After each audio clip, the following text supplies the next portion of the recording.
창세기 42장 1절에서 8절 말씀. 그때 야곱이 애굽에 곡식이 있음을 보고 아들들에게 이르되 너희는 어찌하여 서로 바라보고만 있느냐. 야곱이 또 이르되 내가 들은즉 저 애굽에 곡식이 있다 하니 너희는 그리로 가서 거기서 우리를 위하여 사오라.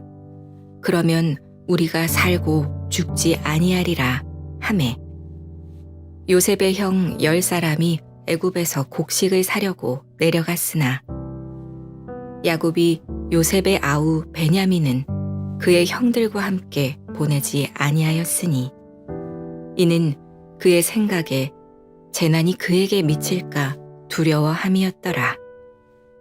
이스라엘의 아들들이 양식 사러 간 자 중에 있으니 가나안 땅에 기근이 있음이라.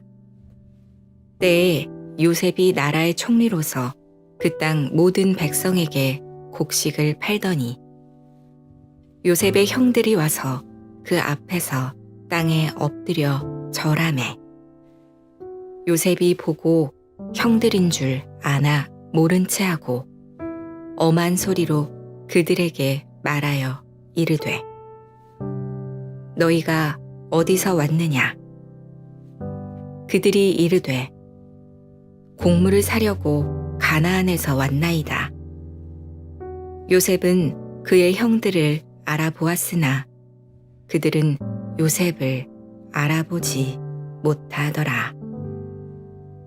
샬롬. 오늘도 하나님의 말씀으로 하루를 시작하시는 여러분들에게 하나님의 은혜와 평강이 충만하게 넘치시기를 간절히 축복합니다.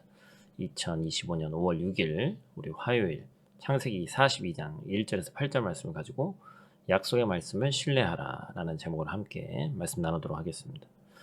현대인들의 인간관계에서 중요한 것은 약속과 신뢰입니다. 친한 친구 사이라 할지라도 약속이 잘 지켜지지 않으면 그 관계는 지속될 수 없죠. 신뢰가 깨어지기 때문입니다. 이것은 직장생활이나 사업을 할 때도 더할 나위 없이 중요한 것이죠. 하나님도 우리와 약속하셨습니다. 우리는 약속의 말씀 성경을 가졌죠. 하나님은 그 약속의 말씀을 틀림없이 지켜오셨고 앞으로도 지키실 신실하신 하나님이십니다. 그렇다면 하나님과 나와의 관계에 있어서 결국 문제는 우리 자신이죠. 우리는 과연 하나님의 약속의 말씀 앞에서 어떠한 태도를 취해야 하나, 오늘 말씀을 통해서 크게 우리 두 가지를 한번 살펴보고자 합니다. 오늘 본 말씀 통해서 우리가 첫 번째로 기억할 것은 고난은 약속의 말씀을 이루는 통로가 된다라는 것입니다. 어찌 보면 성경 전체를 흐르고 있는 큰 주제이기도 하죠. 이 요셉이 바로의 꿈을 해석한 대로 온 땅에 7년 동안 풍년이 왔고 이제 흉년이 왔다고 그랬습니다. 애국뿐만 아니라 주변 나라까지 큰 기근이 찾아와서 형들이 있는 또 아버지가 있는 이 가나안 땅도 사정이 마찬가지였죠.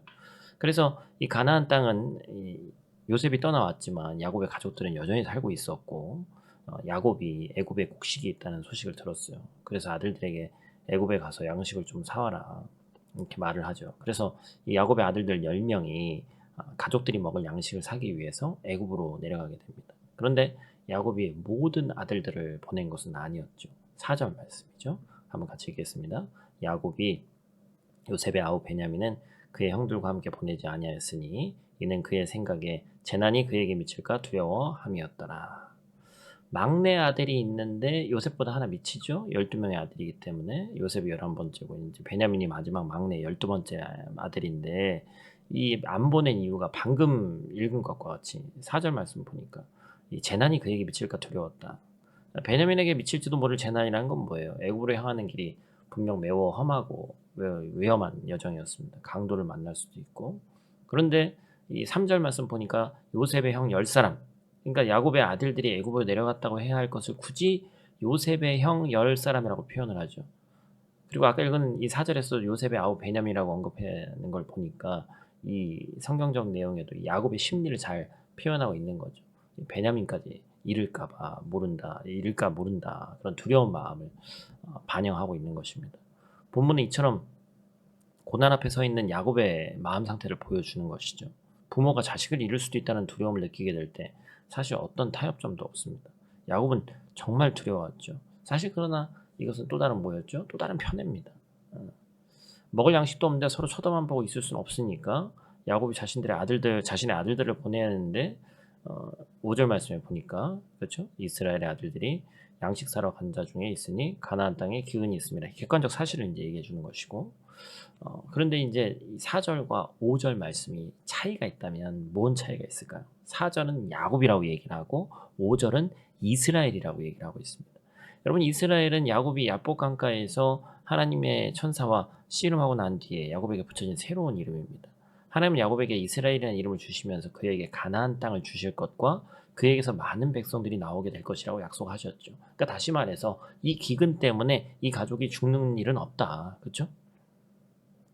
그래서 결국에 본문이 야곱을 다시 이스라엘이라고 부르는 것은 비록 야곱의 집안이 요셉을 잃어버린 고난을 겪고 베냐민을 또 잃을까 두려워하면서도 아들들을 보냈지만 그 아들들이 큰 개념에서는 먹을 것을 살아가는 양식을 살아가는 것이 아니라 이 모든 과정이 하나님의 약속을 이루는 과정이라는 것을 우리는 알 수 있습니다. 여러분 고난은 약속의 말씀을 이루는 통로가 된다라는 거예요. 만약 기근이라는 고난이 없었다면 야곱이 두려워해서 아들들을 애굽으로 보내지 않았더라면 많은 백성을 주리라는 하나님의 약속의 말씀이 이루어지지 않았을 것입니다. 나중에 야곱의 가족이 모두 애굽으로 가게 되고 거기서 큰 민족을 이루죠. 만약에 그렇지 않았다면 가나안 땅에서 어떻게 됐을지도 모르죠. 성도는 반드시 고난을 통과해서 영광으로 나아가야 됩니다. 오늘도 여러 가지 고난 앞에 서 있는 성도 여러분들에게 이 시간 선포합니다. 그 고난은 반드시 영광으로 나아갈 것이고 이를 통해서 나를 통해서 우리의 그 고난을 통해서 도리어 하나님은 영광 받으실 것입니다. 예수 그리스도께서는 십자가 고난과 죽음을 통해서 부활의 영광을 입으셨죠. 우리는 고난이 약속의 통로가 됨을 반드시 기억해야 될 줄로 믿습니다. 본 말씀 통해 두 번째로 기억할 것은 약속의 말씀이 성취될 것을 신뢰해야 된다는 것입니다. 애굽의 양식을 사러 떠난 요셉의 형들이 드디어 애굽에 도착했습니다. 요셉의 형들이 총리가 된 요셉 앞에 서게 되죠. 애굽의 왕 바로가 모든 권한을 요셉에게 맡겼기 때문에 요셉의 형들을 비롯한 각국의 사람들이 모두 요셉 앞에 엎드려 절해야 됐습니다. 본문 6절 말씀이죠. 한번 같이 읽겠습니다. 때에 요셉이 나라의 총리로서 그 땅 모든 백성의 곡식을 팔더니 요셉의 형들이 와서 그 앞에서 땅에 엎드려 절하매. 이렇게 요셉의 형들이 총리가 된 동생 요셉에게 절하는 장면이 과거 어떤 한 장면을 떠오르게 되죠? 바로 꿈 얘기입니다. 그렇죠? 형들의 곡식단이 자신의 곡식단에게 절하는 꿈을 꿨다고 얘기를 했고 형들은 정말 그렇게 꿈대로 되는지 보자고 하면서 요셉을 미디안 상인들에게 팔아 넘겼죠. 절묘하게 이 곡식단이라는 것이 또 들어가면서 너무나도 꿈과 확실하게 맞아떨어집니다. 요셉이 꿈을 꾸고 그 꿈을 가족들에게 말할 때는 그 누구도 믿지 않았습니다. 오히려 형들은 요셉을 미워하게 됐죠. 정말 말 그대로 꿈 같은 얘기를 누가 믿어주겠어요. 그런데 창세기 37장 말씀 보면 아버지는 그 말씀을 마음에 두었다라고 얘기를 했죠. 성도 여러분에게는 하나님께서 어떤 비전을 주십니까? 하나님이 주시는 비전은 꿈과 같은 일처럼 보입니다. 때로는 그 비전이 인간의 생각과 한계를 뛰어넘어야 이루어질 것처럼 보이기도 해요. 그러니까 불가능한 것이죠. 하나님 우리에게 주시는 비전이 항상 우리 상상 너머의 것으로 우리가 생각한 범주에서 이루어지지 않는 경우가 더 많습니다. 요셉이 꿈을 꾸긴 했지만 그것이 얼마나 가능한 일이었겠어요. 요즘 시대에서도 개천에서 용난다는 말이 과거에 나 있던 무용담으로 여겨지는데 고대 시대에는 얼마나 더 그랬겠습니까? 그러나 오늘 성경에서는 이렇게 도저히 사람의 생각과 상상과 지식과 힘과 능력으로는 할 수 없는 것들이 이 꿈이 하나님으로 인해서 이루어지는 것을 우리가 보게 됩니다. 오늘 본 말씀 이 7절과 8절 말씀에 보면 요셉이 자신의 형들을 알아봤다고 기록하고 있죠. 어떻게 모르겠어요. 그런데 마치 이 자신의 꿈이 이 성경 이 기자는 요셉의 꿈이 이루어져 가는 것을 점점 보여주고 있습니다. 형들은 어땠어요? 상상도 못할 일이죠. 요셉을 절대로 알아보지 못합니다. 그들은 꿈꾸는 자가 아니었기 때문에 그렇습니다. 사랑하는 성도 여러분, 하나님의 약속의 말씀을 듣고 붙잡고 또 하나님의 꿈을 붙들고 그것이 성취될 것을 신뢰하기를 축복합니다. 세상 사람들은 아무도 믿어주지 않을 거예요. 심지어 가족들조차 비웃을지 모릅니다. 그러나 하나님이 이루실 것입니다. 특별히 우리와 같이 해외에서 살고 있는 사람들은 해외에서 사는 것 자체가 어찌 보면 기적과도 같은 일인데 정말 특별한 일이죠. 근데 그 가운데서 이곳에 보내신 하나님께서 나를 통해 더 큰 어찌 보면 한국에서는 또 감당하지 못할 놀라운 일들을 이 땅에서 나를 통해서 우리 가족을 통해서 이루실 것이다. 그렇기 때문에 우리 스스로를 제한을 두지 말아야 됩니다. 하나님께서 오직 당신의 기쁘신 뜻을 이루기 위해서 우리에게 큰 비전을 주시는 줄로 믿습니다. 하나님은 우리로 하나님의 뜻을 이루어 가실 놀라운 계획이 있습니다. 우리가 생각하는 것은 게임도 되지 않아요. 그 이상으로 하나님은 더욱 크시고 능력이 많으신 우리 아버지이심을 신뢰하시기를 축복합니다. 말씀을 맺으려 합니다. 하나님의 약속의 말씀을 신뢰하시길 바라요.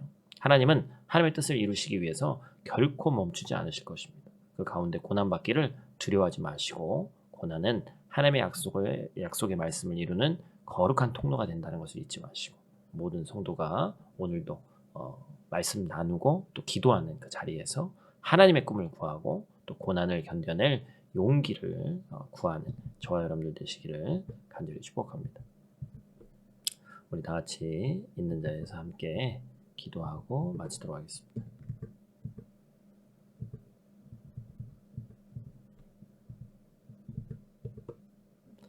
신실하신 아버지 하나님, 오늘도 주님의 은혜로 아침을 맞게 하시고 주 앞에 말씀 앞에 납작 엎드리게 하시니 감사를 드립니다. 흉년이라는 고난 앞에서도 하나님은 야곱의 가정을 또 요셉의 꿈을 이루셨습니다. 우리가 이해할 수 없고 감당하기 어려운 시련이라 할지라도 그것이 주의 언약을 이루는 더 큰 통로임을 믿사오니 우리가 신뢰하며 나갈수록 또 도와주시고, 우리가 때때로 보이지 않기 때문에 더 두려움과 어려움에 사로잡힐 때가 많이 있는데, 그 두려움 너머에서 일하고 계신 주님의 손길을 믿고 의지할 수 있도록 도와주시옵소서. 요셉에게 주신 꿈들을 형들은 비웃었습니다. 세상은 불가능하다고 얘기했습니다. 그러나 결국 하나님의 말씀이 성취되었습니다. 오늘 우리에게 주신 이 말씀을, 약속의 말씀을 끝까지 붙들게 하시고, 실현 불가능해 보이는 꿈일수록 더 깊이 더 담대하게 신뢰하는 귀하고 복된 주의 백성들 될 수 있도록 하나님 도와주시옵소서. 오늘 하루도 하나님의 말씀을 품고 주님의 비전을 꿈꾸며 살아가는 자들 되게 하여 주시옵소서. 예수님 귀하신 이름으로 기도드립니다. 아멘.